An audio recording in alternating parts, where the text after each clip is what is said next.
오늘 이 시간은 너희는 믿음 안에 있는가? 라는 제목을 가지고 하나님 말씀을 증거하도록 하겠습니다.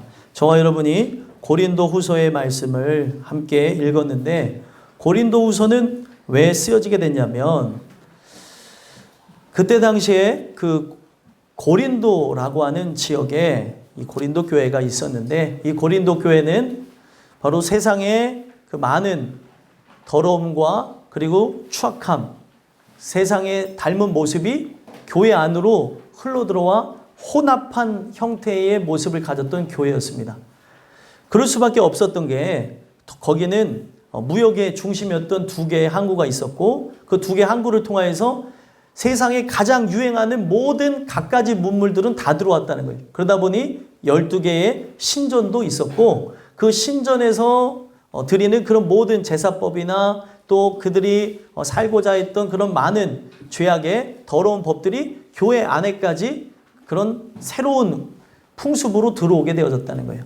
그런 상황 속에서 고린도화 되어지는, 그때 당시에 문란하고 더럽고 혼합한 형태의 모습을 그대로 닮아가는 고린도 교회를 향해 안타까움을 가졌던 이 바울이 서신서를 이제 쓰게 되는 겁니다. 근데 그 서신서 때문에 문제가 생겨나는 거죠. 서신서의 내용은 저번 주에도 말씀드렸지만 3가지 책망이 있었습니다.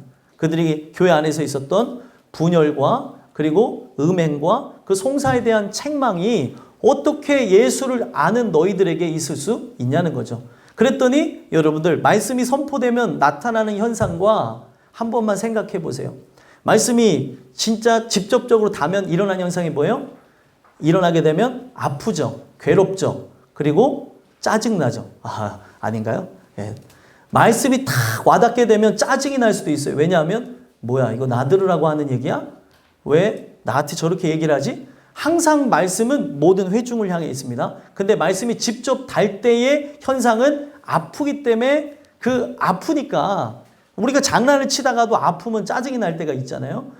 처음에 나타나는 반응은 화가 나고 분노하기도 하고 답답하기도 한 모습이 있다는 거예요. 근데 결국에 어떻게 되어집니까? 2가지 현상으로 갈라지게 되죠. 들려졌다고 하면은 듣고 결국에 깨어지든지, 듣고 그렇게 분노하며 우리가 폭주하며 나가든지, 둘 중에 하나라는 거예요. 복음을 계속해서 듣고 살아가는 인생이 하나님의 뜻을 계속 거역하며 살아갈 수 없다는 거예요.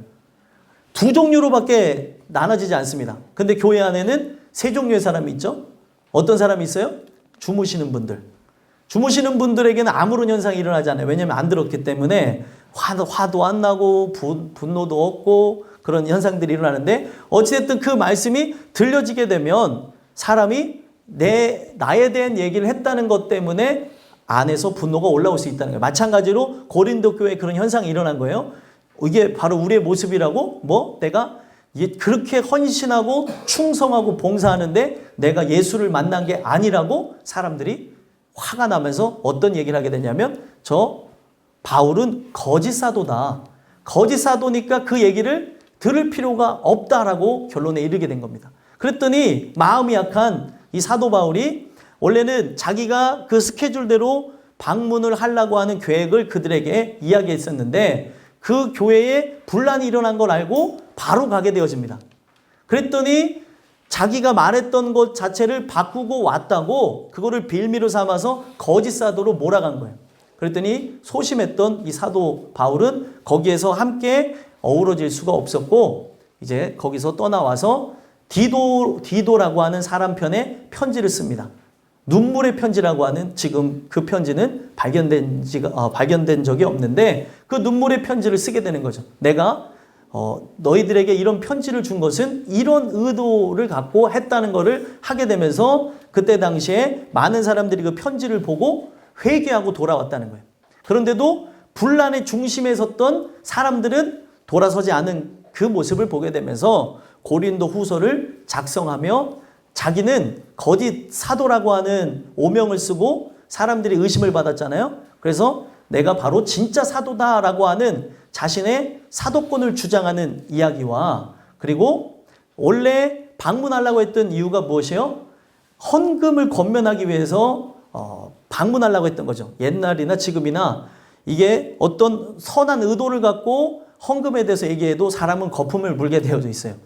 예, 어떤 의도로 얘기했는지는 아시겠죠? 그때 당시에 고린도 교회 사람들은 엄청난 부자였습니다. 그래서 예루살렘 교회가 가난한 교회였는데 그 가난한 교회를 돕자고 했더니 그냥 그거는 정말로 소중한 얘기 아니에요? 하나님의 교회를 세워주는 그런 관점인데 돈이 그렇게 많은데 세워줄 수도 있잖아요. 그런데 사람들은 이거를 바로 연보나 헌금에 대한 얘기로 들은 게 아니라 돈 얘기로 들은 거예요. 여러분들이 혹여나 제가 헌금에 대한 설교는 거의 한 적이 없지만 그 하나님 말씀 가운데 헌금에 관한 얘기를 들으시면 아멘 하시면 되는 거예요. 그거를 돈 얘기로 받아들일 필요는 없는 겁니다. 그게 바로 나라고 하는 사람을 비춰주는 거죠. 돈 얘기로 들리는 사람에게는 돈 얘기인 거고 헌금에 관한 얘기로 들리는 사람에게는 헌금 얘기인 겁니다. 근데 그때 당시에 사람들은 그거를 돈 얘기로 받아들이게 되면서 분란이 일어나게 된 거예요. 야, 이거 봐라, 이거. 결국에 이 자기의 말도 지키지 못하는 이 모습을 보니까 가짜다. 그러니까 얼마나 답답하겠어요. 소심한 사람인데. 그래서 그 편지를 통하여서 회복되었다는 얘기를 듣고 이 고린도후서를 작성하던 중에 다시 연보를 권면하며 헌금을 권면하며 너희들이 부자가 된 이유가 바로 만나의 교훈을 따라서 한 번만 생각해봐라. 만나의 교훈이 뭐예요? 많이 받은 사람도 없고 적게 받은 사람이 없이 모두가 함께 통용하며 즐거워하는 거예요. 초대교회는 서로 나누는 것에 대한 즐거움이 있어야 되는 건데 자기네들의 그런 이익과 그리고 자기네들의 생각 속에서 그런 부분들이 나타나게 됐다는 겁니다. 그래서 결국에 예수님에 대한 얘기를 하는 거예요. 예수님은 부요한 자였으나 우리를 위해 가난한 자가 되셨다. 그 얘기는 뭡니까? 우리를 위해 죽으시기까지 했다는 거예요. 가난하게 됐다는 거는. 그렇다면 너희가 이 은혜를 받았다면 저 가난한 사람들, 하나님의 영광을 위해 살다고 하는 저 사람들을 위해 헌금하는 게 당연한 거 아니냐? 그런 얘기를 하면서 마지막에 자기의 그런 사도권에 대해서 그 의심했던 사람들을 향해서 강력하게 사도권을 주장하는 거예요. 내가 이 사도가 되어진 거는 그냥 너희들에게 물리고 씹고 뜯기기 위해서 되어진 게 아니라 하나님의 뜻과 그 은혜를 전달하기 위함이라는 걸 밝히면서 이것을 따라가는 이 사람들 자체는 다 멸망하게 될 것이라고 하는 걸 얘기하고 이 마지막 오늘 우리가 읽은 이 본문에 있는 이 내용을 통해서 진짜 그런 의심과 그리고 그 분란 속에 빠졌던 사람들이 많았을 거 아닙니까? 그런 사람들에게 마지막으로 이 질문을 던진 거예요. 너희는 믿음 안에 있는가? 다시 한번 살펴보라는 거죠.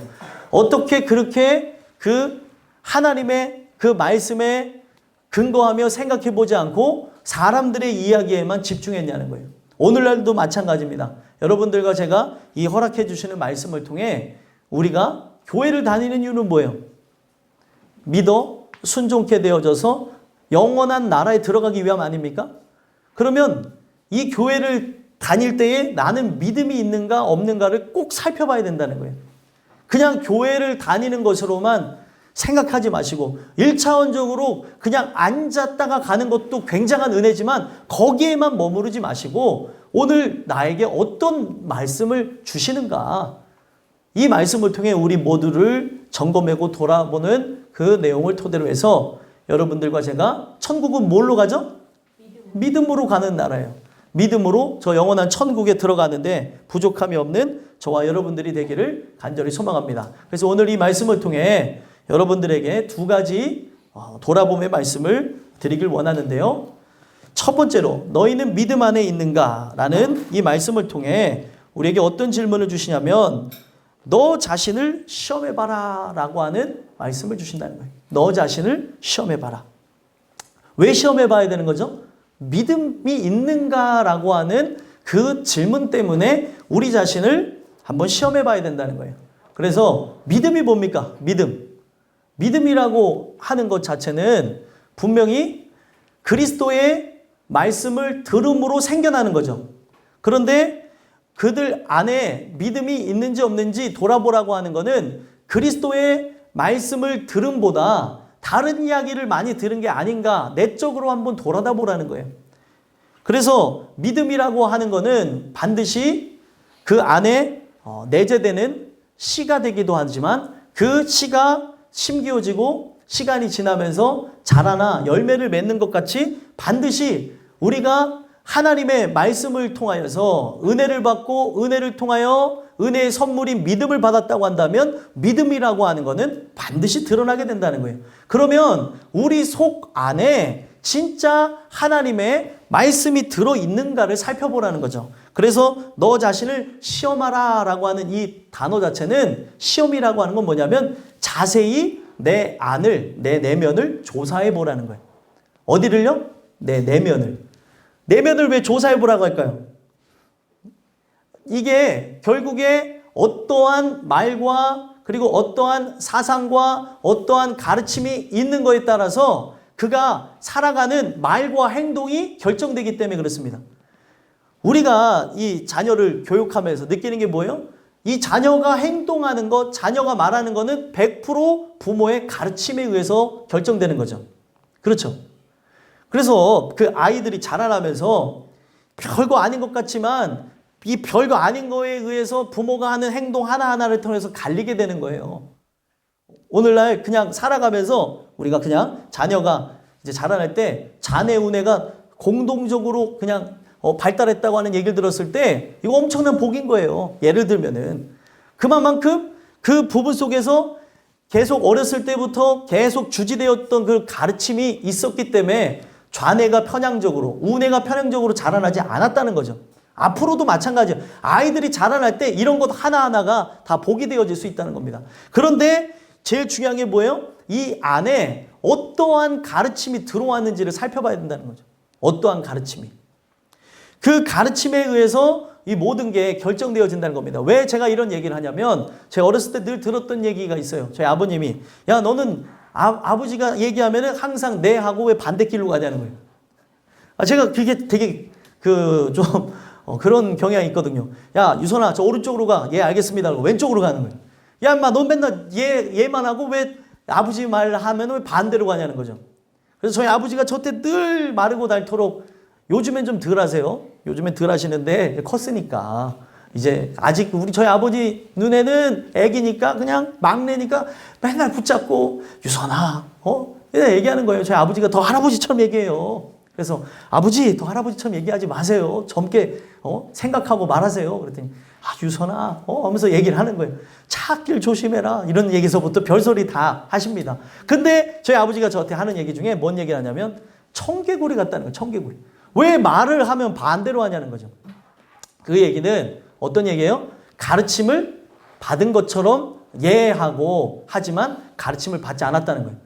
제가 늘 단편적으로 드리는 얘기가 뭐예요? 하나님 말씀을 듣고 자기 길을 그대로 걸어가는 것. 제가 어떤 권면을 했어요? 이번 주에는 꼭 예배 나오세요. 만약에 예를 들면은 청년한테 얘기했어요. 이번 주에는 꼭 예배 나와라. 그랬는데 네 하고 안 나오는 건 뭐예요? 가르침을 그냥 무시해버렸다는 거죠.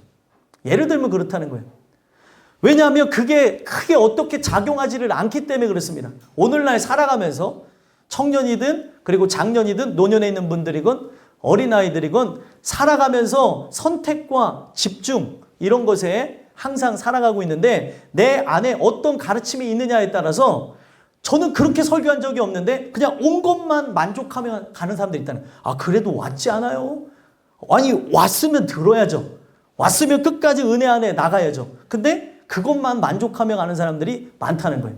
그냥 자기가 생각했을 때 이 정도면 되지 않을까라고 자기가 판단해서 움직이는 거죠. 말씀이 그렇게 하는가에 대해서는 살펴보지 않는다는 겁니다. 왜 제가 이런 말씀을 드리냐면 믿음이라고 하는 거는 반드시 씨라고 하는 건데 내 안에 씨가 있다고 하면은 그 씨에 내 내면에 들어온 것에 의해서 결국에 우리의 삶이 결정되어진다는 거예요. 그래서 이 디모데전서 3장에서는 얘기하는 디모데전서 4장에서 얘기하고 있는 걸 보게 되면 너희가 미혹하는 영과 귀신의 가르침을 받았다는 거예요. 내가 그 가르침을 받았기 때문에 그 가르침에 의해서 뭐가 생겨나는 거예요? 믿음이 생겨나는 거죠. 세상에 사상 자체가 들어오게 되는 겁니다. 그래서 성경은 무엇을 얘기하는 거냐면 우리가 진짜 끝없는 그 족보와 신화 망령되고 허탄한 것을 연구하지 말고 하나님의 말씀을 받으라는 거죠. 다른 교훈을 받지 말고 하나님 말씀을 받으라는 거예요. 사람의 생각을 따라서 하라는 게 아니죠. 사람은 살아가면서 당연하게 생각하는 게 있어요. 이렇게 하고 이렇게 하고 내가 이렇게 하면은 살 수가 없는데 어떻게 하라는 겁니까? 이런 사람들이 분명히 존재하죠. 저에게도 그런 모습이 있고 여러분들에게도 그런 모습이 있는데 그 모습 속에서 하나님 말씀을 들으려고 순종하며 하나님 나는 살 수가 없는데 이것대로 순종하면 죽을 수밖에 없는 건데 하나님 어떻게 합니까? 라고 하는 게 정상적인 피조물의 모습이지 어떻게 하라는 거예요? 할 수가 없는데 참 살게 해주고 나서 하는 거지 살지도 못하게 하면서 하는 게 무슨 신이야. 오늘날 신을 그냥 하나님을 복주는 상대 그냥 우리가 생각했을 때 잘 먹고 잘 사는 정도로만 이해한 사람들은 이렇게 살아가며 이렇게 말하며 행동한다는 거예요. 오늘 내 안에 어떤 가르침이 있냐는 거죠. 내 안에. 말세의 때에는 사람들이 어떤 모습으로 나가냐면 자기를 사랑하고 이게 디모데 그 후서에 나오는 내용입니다. 디모데 후서에 보게 되면 3장에 자기를 사랑하고 돈을 사랑하고 그리고 부모를 거역하고 그냥 자기의 뜻을 따라서 악독과 패역과 원망과 그 시비와 자기가 하고 싶은 일들을 살아간다는 거예요. 말씀에 의해서 나가는 게 아니라 자기 기준에 의해서 살아간다는 거예요. 다 하는 일을 보세요. 자기를 사랑하기 때문에 하는 것이지 하나님 사랑해서 하는 사람이 몇이나 있냐는 거죠. 내가 먹는 것도 그리고 마시는 것도 옷을 입는 것도 그리고 돈을 버는 것도 공부하는 것도 다 자기 자신을 위해서 하는 거지 하나님의 영광 위해서 하는 사람이 누가 있냐는 거예요. 모든 초점이 하나님께 맞춰져야 되는데 맞추려고 애를 쓰기는커녕 그 애쓰는 모습보다는 내가 이렇게 해야 되니까 라고 하는 합리적인 사고 그게 바로 악한 거예요. 합리적인 사고가 합리적인 것인 줄 압니까? 성경을 벗어난 합리적인 사고는 악한 거예요. 아무리 인권을 생각한다고요? 예. 여러분들 인권 때문에 요번에 그 인권을 중요시 여기는 것 때문에 본인 동의가 있어야 정신병원에 입원한대잖아요. 그 인권을 중요시하는 것 때문에 수많은 사람이 죽었습니다. 아니 지금 정신이 지금 오락가락하는 사람이 병원에 입원하겠습니까? 하는데 내 하는 사람이 어디 있어요? 생각해보세요. 병원에 입원하겠습니까? 이거 헷갈리는데 병원에 입원해야 될까 말아야 될까? 아니 막을 수 있었다는 거예요. 그 형이 나와서 얘기하는 게 그 아파트 살인사건을 통해서 자기도 피해자라는 거예요. 이거를 자기가 알았기 때문에 병원에 입원하려고 했더니 인권이다 뭐다 해가지고 지금 본인의 동의서가 없으면 병원에 입원하지 못한다는 거예요.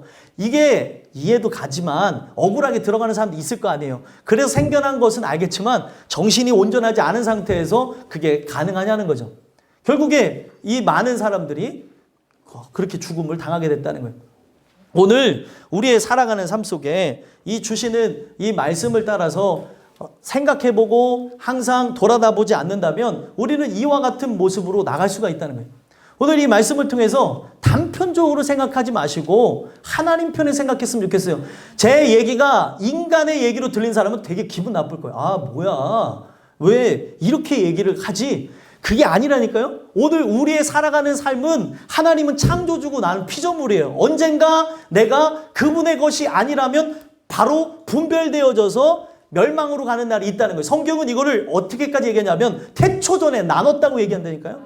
그래서 그 사람을 그렇게 거룩하게 하시려고 불러줬다고 하는데 이 말씀을 듣고 순종하려고 하고 이 말씀을 듣고 내가 잘못된 건 아닌가 생각해보기는커녕 이 합리적인 사고의 방식에서 어긋났다고 하며 애들이나 어른이나 청년이나 그렇게 생각하면서 나간다면 결국에 결산받은 날에 지옥 갈 수밖에 없는 존재라는 거예요.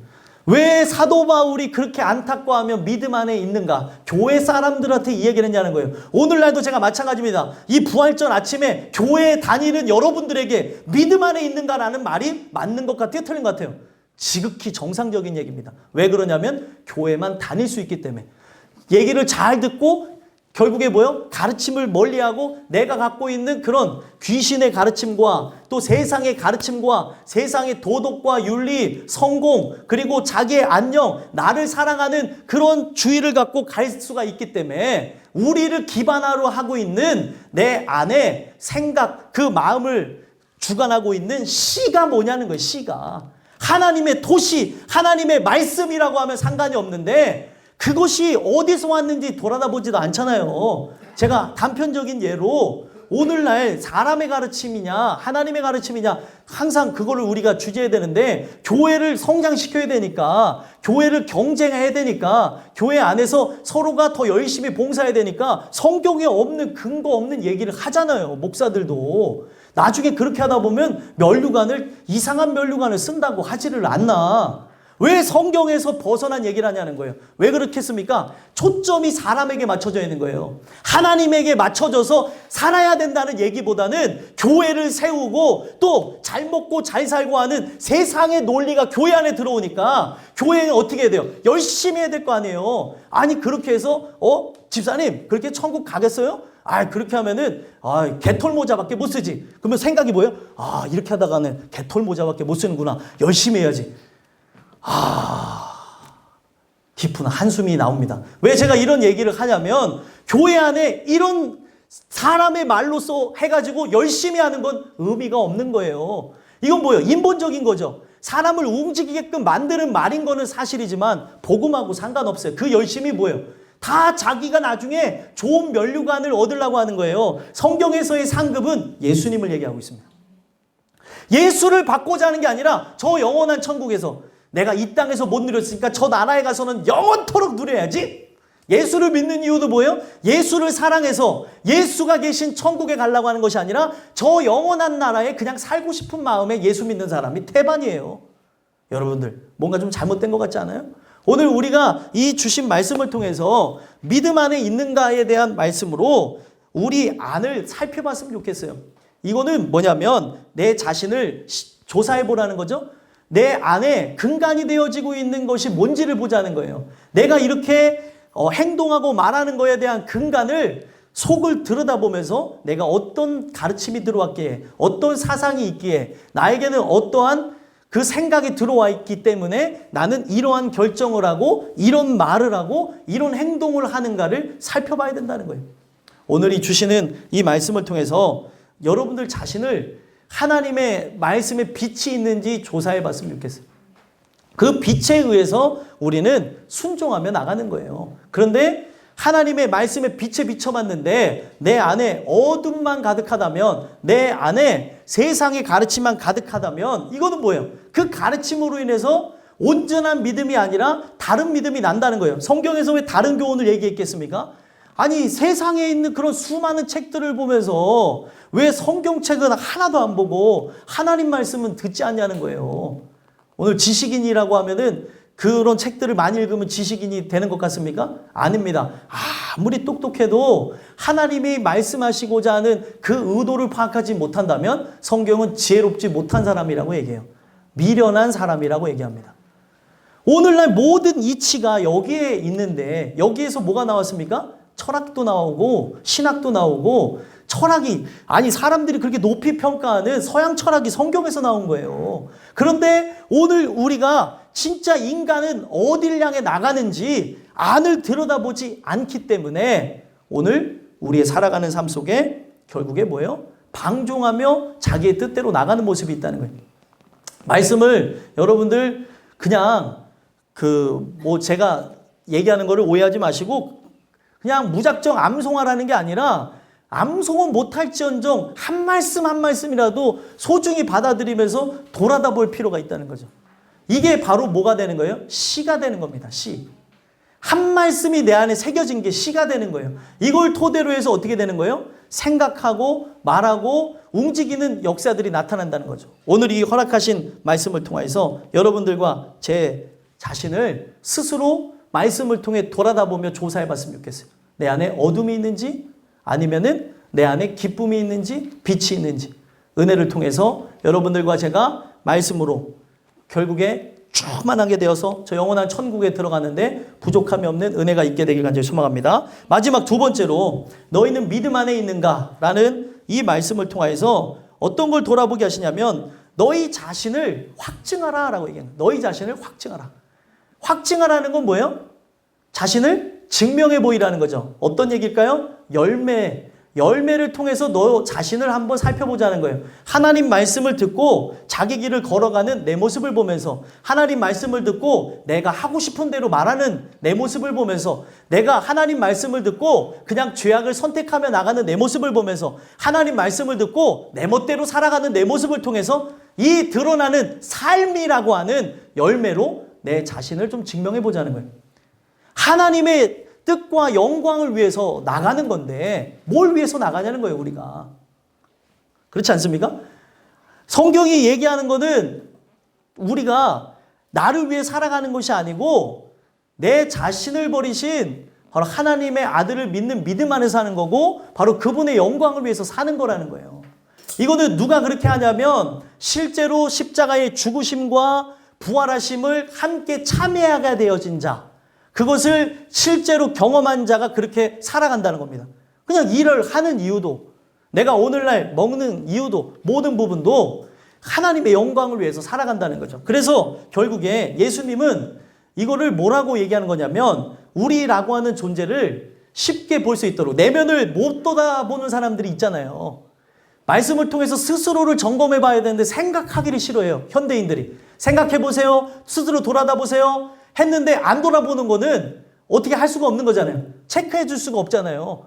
그래서 어떻게 합니까? 드러난 열매를 통해서 쉽게 보게 하는 거죠, 내 스스로를. 드러나는 열매, 성경에 보면 예수님이 열매를 보아서 그 나무를 안다는 거죠. 아니, 제가 만약 예를 들면 저 교회 뒷뜰에 사과나무를 심었는데 배나무가 나올 이유가 있을까요, 없을까요? 없죠. 그렇게 나왔다면은 세상에 이런 일에 제가 제보해야 되겠죠. 어떤 사람이 이게 내가 심은 건 이건데 이게 나왔습니다라고 제보했더니 아니나 다를까 씨가 정확하더라고요. 자기가 몰랐던 거예요. 이게 겨울에 어떤 게 죽으면서 씨를 뿌리고 죽은 걸 못 본 거죠. 그러니까 이게 없었던 게 하니까 그 사람 신기하니까 그렇게 해서 봤더니 뭐 뒤에서 이렇게 부딪혀가지고 이렇게 서로가 연결돼서 그랬지, 자세히 보니까 원래 그 씨가 같은 씨였다는 거예요. 아니, 오늘 우리의 살아가는 인생 속에 결국에 열매라고 하는 거는 어떤 씨가 분명히 심겨졌는가를 드러내는 거잖아요. 그러면 삶을 한번 돌아다 보자는 거예요. 끊임없이 불평과 불만과 원망을 하는 나의 삶의 열매는 도대체 어디서 왔냐는 거고, 오늘 살아가는 삶 속에 세상을 향해 분노하며 그리고 욕설을 하고 그리고 내가 하고 싶은 그런 말을 하고 상처를 주는 말을 하고 그냥 자기 혼자만 사는 세상인 것처럼 남을 배려하지 않고 살아가는 내 모습은 도대체 어디서 왔냐는 거예요.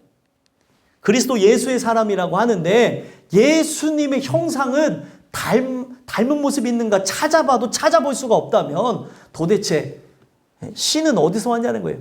옛날 어른들이 제일 많이 하는 게 뭐예요? 시도둑질은 못한다는 거예요. 어쩜 커가면 커갈수록 자기 아빠랑 앉는 게 똑같고, 그러니까 아빠가 정말로 사랑을 많이 받는 아빠면 어머 저봐 앉는 것도 자기 아빠랑 똑같이 앉아, 어머 예쁘다 이러는데, 싫은 사람 뭐예요? 어떻게 앉는 것도 지 아빠랑 똑같이 앉아, 막 이렇게 얘기한다니까요. 그게 그렇게 억양이 다르다는 거죠. 아빠랑 똑같이 앉는다 그러고 말하는 것도 그렇고, 어머 저 밉상하는 거 봐, 지 아빠랑 똑같아, 이렇게 얘기를 하는데 이쁘면 뭐예요? 어머 아이고 저 아버지 닮은 거 봐, 아이고 저 아버지 닮아서 귀가 잘생겼고, 아버지 닮아서 저렇게 잘한다고.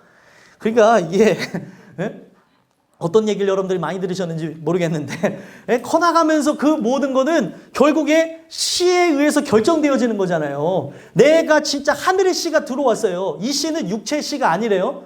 바로 예수라고 하는 생명의 씨가 나왔다면 이 씨가 내 안에 심겨진 그 순간부터 나중에 자라나서 열매가 되어지면은 결국에 뭐예요? 하나님의 아들을 닮은 모습이 나오는 거예요. 근데 내 모습이 하나님의 아들을 닮은 모습보다는 마귀를 닮은 모습이 좀 있다면 생각해 봐야 되는 거 아니냐는 거죠. 시간이 지나면 지날수록 점점 성화, 거룩해가는 모습을 거룩하려고 하는 게 아니지만 거룩해질 수밖에 없는 건데, 성령을 통하여서 그런 모습이 나오는 건데, 말 한마디 하고도 괴로워서 울기도 하고 답답해하면 나는 왜 이럴까 하는 게 그리스도 예수의 사람인데, 오늘날 말 한마디 막 질러놓고도 사람을 말로 몇 명을 죽였는지도 모르는데도 죄책감도 하나도 못 느끼고 자기 혼자 그렇게 잘났다고 하는 이 모습은 도대체 어디서 왔냐는 거예요. 씨가 다른 거죠, 씨가.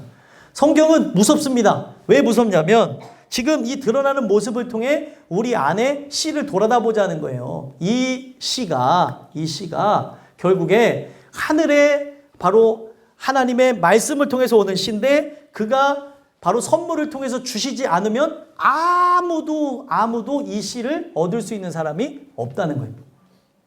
이게 어떻게 할 거냐는 거죠, 이거를. 그러니까 결국에 인간은 어떻게 해요? 하나님의 그 은혜를 통하여서 이거는 뭐예요? 원하는 자로 말미암도 아니고 다른 박질하는 자로 말미암도 아니고 오직 긍휼히 여기시는 불쌍히 여기시는 하나님으로 말미암는다고 하니까 하나님 나에게 이 씨가 이 생명이 들어오게 하여 주시옵소서 하늘 생명이 들어오게 하옵소서 계속 그렇게 얘기를 한다는 거죠. 이 하늘 생명을 나에게 주시지 않는다면 나는 살 길이 없습니다 라고 하는 얘기를 한다는 거예요. 그래서 결국에 이 생명의 이 말씀을 토대로 해서 이 말씀이 들어오는 걸 통해서 삶의 열매 하나하나를 돌아다 봐야 된다는 거죠. 내가 맺혀질 열매가 무엇입니까? 육체 열매가 아니죠. 갈라디아서 이제 다음 주에 우리가 나눌 건데 맺혀져야 될 그런 열매는 육체의 일과 육체의 열매가 아닌 거예요. 성령의 열매가 맺혀져야 되는 거예요. 드러나는 열매가 성령을 받은 모습이어야 되는데 어떻게 말씀을 들으면 들을수록 성령을 받은 모습보다 정말 겸손하게 나가려 하는 모습보다 자기 인정받으려고 그러고 자기라고 하는 사람을 드러내려고 그러고 아직도 끊임없이 육체의 일만을 원하겠냐는 거예요. 제가 여러분들과 지금 이 사순절을 지나고 부활절을 지내면서 아무것도 얘기하지 않은 이유, 어떤 특별한 강조도 안 한 이유는 우리에게 부활절은 날마다 반복돼야 되는 일이에요. 이때만 반짝하고 나갈 게 아니라 죽으심과 부활하심이 실제가 돼야 되는 거죠. 이때만 가가지고 사람들한테 예수 믿으세요. 예수 믿으세요. 예수가 부활하셨습니다. 나도 부활 생명이 없는데 뭘 가서 예수 믿으라고 얘기를 할 거냐는 거예요. 오늘 우리의 살아가는 생명 속에 말씀 속에 진짜 살아가는 그 하나님의 그 은혜를 통하여서 성령의 열매가 맺혀지는 게 없는데 삶으로 증거하라고 하는데 여러분들 이것으로 우리의 삶의 변화가 일어나겠습니까? 생각해 볼 필요가 있다는 거예요. 왜 본질을 얘기하는데 비본질로만 나가냐는 거예요. 교회에서 그렇게 본질 예수의 말씀, 예수의 죽으심, 예수의 부활하심을 그렇게 얘기하는데 어떻게 교회는 점점 비본질로 나가냐는 거예요. 생각해 볼 필요가 있는 거 아닙니까? 진짜로 우리가 드러나는 열매가 성령의 열매가 아니면 씨가 뭔지를 보자는 거예요. 씨가. 열매를 보아서 씨를 알자는 거죠. 우리에게서 나와야 되는 것은 진짜 죄인의 모습이고 우리에게서 나오는 모습은 진짜 은혜 아니면 살 수밖에 없습니다. 은혜가 있어야 삽니다 라고 하는 죄인의 모습과 그리고 오늘도 진짜 어떻게 보면 의기소침해 보이고 무능력해 보이고 답답해 보이는 그들을 통해서 일하시는 예수의 능력이 나타나야 되는데 성령의 열매가 여러분들 개인에게 나타나는 것이지 어떤 막 크게 작용하는 게 아닙니다. 개인에게 나타나는 그 작은 바람이 결국에 저 지구 반대편에서 토네이도를 일으키는 것처럼 나비 효과라 그러죠. 이 작은 바람이 이 작은 생기에 의해서 나오는 바람이 누군가를 살리는 역사가 일어난다는 거예요. 그래서 성령의 열매에 대해서 얘기하는 겁니다. 성령의 열매가 뭐죠? 사랑과 희랑과 화평과 오래 참음과 자비와 양성과 충성과 온유와 절제니 이 같은 법을 금지할 법이 없느니라. 이 열매는 금지할 수가 없는 거예요. 드러나는 거예요. 여러분들 내가 숨겨야지 절대요. 여러분들 거짓말하지 마시고 어디서든지 예수의 사람이라는 걸 드러내세요. 분란이 일어난다 할지라도 아니 진실을 얘기해야 될 거 아니에요. 사람이 왜 거짓을 얘기해요. 살아가면서 그렇지 않습니까? 아니 여러분들이 좋은 사람이 되려고 하지 마시고 예수님 때문에 살아가는 사람은 결국에 소수의 사람들하고만 어울릴 수밖에 없습니다. 모든 사람들에게 호인이 된다는 것은 내가 분명히 타협과 그리고 중용이 있다는 거예요. 근데 성경은 뭐예요? 타협할 때가 분명히 있겠지만도 말씀에 대해서는 타협이 없다니까요. 아니 우리가 죄를 안 지려고 하는데도 죄를 범하는데 왜 거짓을 행하며 나가냐는 거예요. 왜? 살아가면서 사역자든 아니면 성도든 어린아이든 청년이든 왜 거짓말을 하냐는 거죠. 오늘 살아가는 삶 속에 한 번만 살펴보자는 거예요. 도대체 열매가 이게 뭐예요? 너희가 그렇게 거짓을 행하는 것은 거짓의 압이 바로 사단의 그 모습이 그대로 있기 때문에 그렇다는 거예요. 근데도 아직까지도 이 모습을 모르면서 이게 잔소리 때문에 듣기가 싫어서 절대 아닙니다. 우리가 살아가면서 좀 답답해 보이고 야, 저 사람 너무 꽉 막혔어. 보수적이야. 저 사람은 자기밖에 몰라. 라고 하는 얘기를 들을 수 있어요. 예수의 사람이 되어지면 이기적으로도 비춰질 수 있어요. 아니 저 사람은 지금 모든 사람이 그렇게 즐거워하면서 회식할 때 신앙 지키겠다고 저 잔을 거부해? 야, 어떻게 저럴 수 있어? 어떻게 저러긴요? 믿음 때문에 그러죠. 예수님 때문에 그러죠.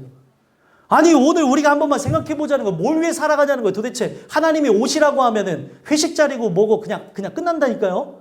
이게 어디서 나온 얘기입니까? 다니엘서에 나온 거예요. 지금 막 벨사살 왕하고 거의 1000명의 사람들이 위하여 하면서 막 마시고 있는데 이게 어떻게 흘러가는지도 모르고 있는 그때의 벽에 딱 글씨가 새겨지는 거예요.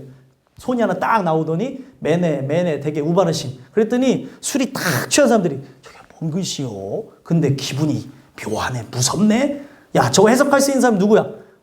다니엘밖에 없잖아. 다니엘 보고 해석해라 그래. 그랬더니 해석을 했어요. 어떤 내용이에요? 그들 심판받는 내용이에요. 쉽게 얘기하면은. 심판을 받는다고 하는 내용을 들었는데 뭐예요? 회개할 생각은 없어요. 심판을 받는다는 거구나. 아이고 이런 좋은 가르침을 줘서 고맙네. 다니엘에게는 뭘 줘요? 벼슬을 주고 그 사람 그거를 해석해 줬다고 하면 좋아했던 벨사살 왕은 그날 밤에 그 메데 바사가 쳐들어와 가지고 그들을 쳐서 죽어버렸습니다. 사람이 그렇다는 거예요. 사람이 지금 하나님이 부르시면은 그냥 부름을 받고 가는데도 불구하고 아무 생각이 없다는 거예요. 내 드러나는 열매가 성령의 열매가 아니면 돌아다 봐야 된다는 겁니다. 내가 진짜 하나님을 사랑하고 이웃을 사랑하는 모습이 없다면 돌아봐야 될 것이고, 그리고 희락이 나에게 없다면 이 희락은 뭐예요? 내적인 기쁨을 빼앗기지 않는 거예요. 살아가면서 여러분들 서러울 때가 있어요, 없어요? 거짓말하지 마시고 있어요, 없어요? 있어요. 엄청 있잖아요. 그냥 있는 것도 아니고 엄청 있어요, 엄청. 얼마나 서러워요, 살아가면서. 어떨 때는 먹는 것도 서러워. 맨날 이런 거만 먹고. 어떨 때 옷 입는 것도 서럽고, 어떨 때 사는 것도 서러워. 확 죽어버릴까. 이런 사람들도 있잖아요. 그게 저일 수도 있고 여러분들도 있을 수 있고 우리 모두가 될 수도 있는데 내적인 기쁨을 빼앗길 수가 없다는 거예요. 살아가면서 왜 안 서럽겠어요? 근데 내가 예수님 때문에 만족합니다.